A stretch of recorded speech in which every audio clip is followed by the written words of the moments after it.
changement de ton, changement également de vocabulaire, parce qu'à ma connaissance, des responsables américains haut placés n'ont jamais véritablement utilisé cette terminologie occupation pour qualifier la présence israélienne dans les territoires conquis en 67. Donc il y a véritablement une hausse dans le ton et puis également dans le choix du vocabulaire, dans le choix des mots employés. Et ce n'est bien évidemment pas anodin, surtout lorsque ça vient d'un personnage aussi important que Denis McDonough, le secrétaire général de la Maison-Blanche, qui s'adressait devant un public conquis, puisqu'il s'adressait devant les délégués de l'organisation J Street, qui est un lobby pro-israélien très nettement situé à gauche, en tout cas beaucoup plus à gauche que n'est le principal lobby pro-israélien, l'AIPAC. Donc il savait que ces propos allaient être bien accueillis.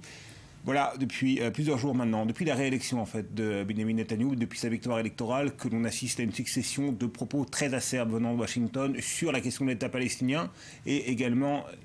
et qui critiquent, qui remettent en cause ce que Benjamin Netanyahou a dit lui-même, c'est-à-dire qu'il ne renonçait pas à ses engagements pris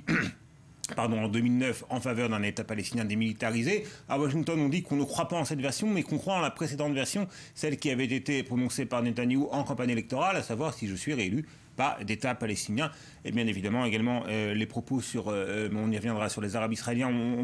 ont été très mal perçus. La question, c'est l'une des questions, quelles conséquences concrètes ces paroles pourraient-elles avoir? Est-ce que véritablement, et la menace est brandie, les États-Unis n'opposeront pas leur droit de veto à la prochaine résolution anti-israélienne ou en faveur d'un État palestinien qui sera présenté au Conseil de sécurité?